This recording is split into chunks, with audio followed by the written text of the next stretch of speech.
Hello പ്രിയ വ്യാപാരികളും നിക്ഷേപകരും.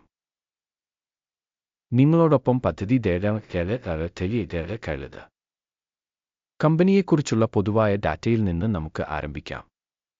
ഞങ്ങൾ ഓരോ പാരാമീറ്ററും കുറച്ചുകൂടി വിശദമായി പഠിക്കും. ആവശ്യമെങ്കിൽ നിങ്ങൾക്ക് വീഡിയോ നിർത്താം. കമ്പനിയുടെ ഓരോ പാരാമീറ്ററും സൂക്ഷ്മമായി പരിശോധിക്കാൻ ഞങ്ങൾ നിർദ്ദേശിക്കുന്നു. കമ്പനിയുടെ പ്രധാന സൂചകങ്ങൾ ഞങ്ങൾ നിങ്ങളുമായി താരതമ്യം ചെയ്യും.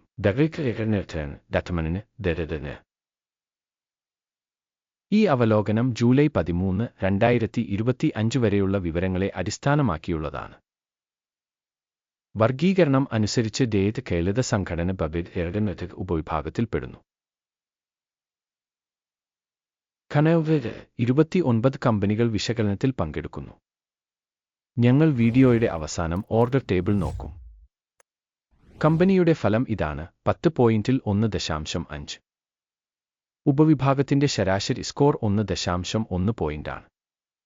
നിങ്ങൾ വിശാലമായി നോക്കുകയാണെങ്കിൽ മൊത്തത്തിലുള്ള വിപണിയുടെ ചട്ടക്കൂടിനുള്ളിൽ മൊത്തം സ്റ്റോക്ക് മാർക്കറ്റിന്റെ ശരാശരി സ്കോർ 1.8 പോയിന്റാണെന്ന് നിങ്ങൾക്ക് കാണാൻ കഴിയും. സ്കോറിനെതിരെ 1.5 പോയിന്റ് എതിരെ ഒരു കമ്പനിയുടെ ഓഹരി വിലയുടെ ചലനം താരതമ്യം ചെയ്യുന്നു. ഉപവിഭാഗം ഓഹരികളും. കഴിഞ്ഞ 12 മാസമായി കമ്പനിയുടെ ഓഹരികൾ ഞങ്ങൾ കാണുന്നു. 0% മാറ്റം കാണിച്ചു. 2.9% ഉപവിഭാഗത്തിലെ വില മാറ്റങ്ങൾക്കെതിരെ. കമ്പനിയുടെ വിപണി മൂലധനം $7.09 ബില്യൺ. ഉപവിഭാഗത്തിന്റെ വിപണി മൂലധനം $116 ബില്യൺ ആണ്. കമ്പനിയുടെ പുസ്തക മൂല്യം $0.02 ബില്യൺ ആണ്. $39 ബില്യൺ ഉപവിഭാഗം മൂലധനം. സ്റ്റോക്ക് എക്സ്ചേഞ്ചിന്റെ ഓഹരികളും പുസ്തക മൂല്യവും താരതമ്യം ചെയ്യുമ്പോൾ നമുക്ക് ഇനിപ്പറയുന്നവ കാണാം. അധിനിവേശ വിഹിതം മാർക്കറ്റ് ക്യാപിറ്റലൈസേഷൻ വിലയിരുത്തലിന്റെ കാര്യത്തിൽ ഉപവിഭാഗത്തിൽ 6.112%. പുസ്തക മൂല്യം 0.043%. കമ്പനിയുടെ മാർക്കറ്റ് ഷെയറിന്റെ മൂല്യനിർണ്ണയം ഉപവിഭാഗത്തിന്റെ ബാലൻസ് ഷീറ്റ് ക്യാപിറ്റലൈസേഷൻ മോശം -1 പോയിന്റ്. വിശകലനം ചെയ്യുന്ന സ്ഥാപനത്തിന് സാമ്പത്തിക ബാധ്യതകളൊന്നുമില്ല. കമ്പനിയുടെ കടബാധ്യതകളുടെ നിലവാരത്തിനായുള്ള ഫലം വളരെ നല്ലത് 2 പോയിന്റുകൾ. കമ്പനിയുടെ വിലവരുമാന അനുപാതം 2835.2 ആണ്. 0 എന്ന ഉപവിഭാഗത്തിൽ ശരാശരി. ഉപവിഭാഗത്തിലെ കമ്പനികളുമായി താരതമ്യം ചെയ്യുമ്പോൾ കമ്പനിയുടെ മാർക്കറ്റ് വിലയും വരുമാന അനുപാതവും വളരെ നല്ലതാണ്, 2 പോയിന്റ്. കഴിഞ്ഞ 12 മാസത്തെ ലാഭം $2 മില്യൺ ആയിരുന്നു. അടുത്ത 12 മാസത്തേക്ക് പ്രതീക്ഷിക്കുന്ന ലാഭം അജ്ഞാതമാണ്. ഉപവിഭാഗവുമായി താരതമ്യപ്പെടുത്തുമ്പോൾ പ്രതീക്ഷിക്കുന്ന ഭാവി ലാഭ സൂചകത്തിന്റെ വിലയിരുത്തൽ മോശം -1 പോയിന്റ്. കമ്പനിയുടെ മൂല്യവും വരുമാന അനുപാതവും 85.5 ആണ്. ഉപവിഭാഗത്തിന്റെ ശരാശരി 3.3 ആണ്. ഉപവിഭാഗത്തിലെ സൂചകങ്ങളുമായി താരതമ്യപ്പെടുത്തുമ്പോൾ വിപണി മൂല്യവും വരുമാന അനുപാതവും വിലയിരുത്തൽ മോശം -1 പോയിന്റ്. കഴിഞ്ഞ 12 മാസത്തെ വരുമാനം $10 മില്യൺ ആണ്. അടുത്ത 12 മാസത്തേക്കുള്ള ഫോർവേഡ് വരുമാനം അജ്ഞാതമാണ്. ഉപവിഭാഗത്തിലെ കമ്പനികളുടെ സൂചകങ്ങളുമായി താരതമ്യപ്പെടുത്തുമ്പോൾ ഭാവിയിൽ പ്രതീക്ഷിക്കുന്ന വരുമാനത്തിന്റെ സൂചകങ്ങളുടെ വിലയിരുത്തൽ മോശം -1 പോയിന്റ്.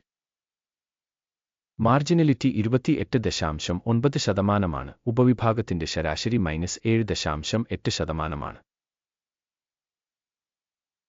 ഉപവിഭാഗത്തിലെ കമ്പനികളുടെ സൂചകങ്ങളുമായി താരതമ്യപ്പെടുത്തുമ്പോൾ വിൽപ്പന മാർജിൻ വിലയിരുത്തൽ നല്ലത് 0.5 പോയിന്റ്.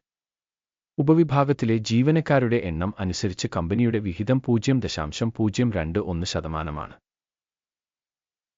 ഇത് വിപണി മൂലധന വിഹിതത്തേക്കാൾ 2905% കുറവാണ്. ഒരു ഓർഗനൈസേഷന്റെ ഒരു ജീവനക്കാരന്റെ വിപണി മൂലധനം $262,519 ആണ്. ഉപവിഭാഗത്തിൽ $900,000.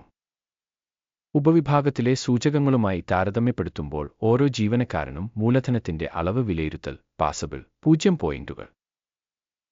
ഒരു ജീവനക്കാരന്റെ ലാഭം $92.6 ഉപവിഭാഗത്തിൽ ശരാശരി -$21.5 ഉപവിഭാഗത്തിലെ സൂചകങ്ങളുമായി താരതമ്യപ്പെടുത്തുമ്പോൾ കമ്പനിയിലെ ഓരോ ജീവനക്കാരന്റെയും ലാഭത്തിന്റെ വിലയിരുത്തൽ നല്ലത് 0.5 പോയിന്റ്. ഓരോ ജീവനക്കാരനും കമ്പനിയുടെ വരുമാനം $326,000 ആണ്. ഉപവിഭാഗത്തിൽ $276,000. ഉപവിഭാഗത്തിലെ കമ്പനികളുടെ സൂചകങ്ങളുമായി താരതമ്യപ്പെടുത്തുമ്പോൾ കമ്പനിയുടെ ഓരോ ജീവനക്കാരന്റെയും വരുമാനത്തിന്റെ അളവ് വിലയിരുത്തൽ നല്ലത് 0.5 പോയിന്റ്. ഹ്രസ്വ ഇടപാടുകളുടെ അളവ് 0.6% തുല്യമാണ്. ഉപവിഭാഗത്തിന് ശരാശരി 3.7%. സൂചകം ഗിരെ 14 കമ്പനിക്ക് 87% ലെവൽ കാണിക്കുന്നു. തടയുടെ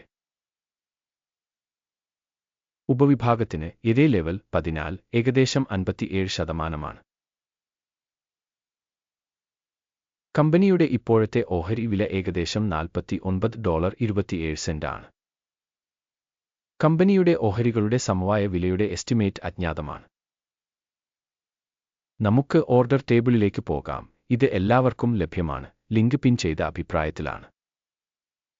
വിവര മൂല്യനിർണ്ണയ സംവിധാനം ഒരു നിശ്ചിത സീസണിൽ എടുക്കുന്ന എല്ലാ തീരുമാനങ്ങളും ഓർഡർ പട്ടികയിൽ അടങ്ങിയിരിക്കുന്നു.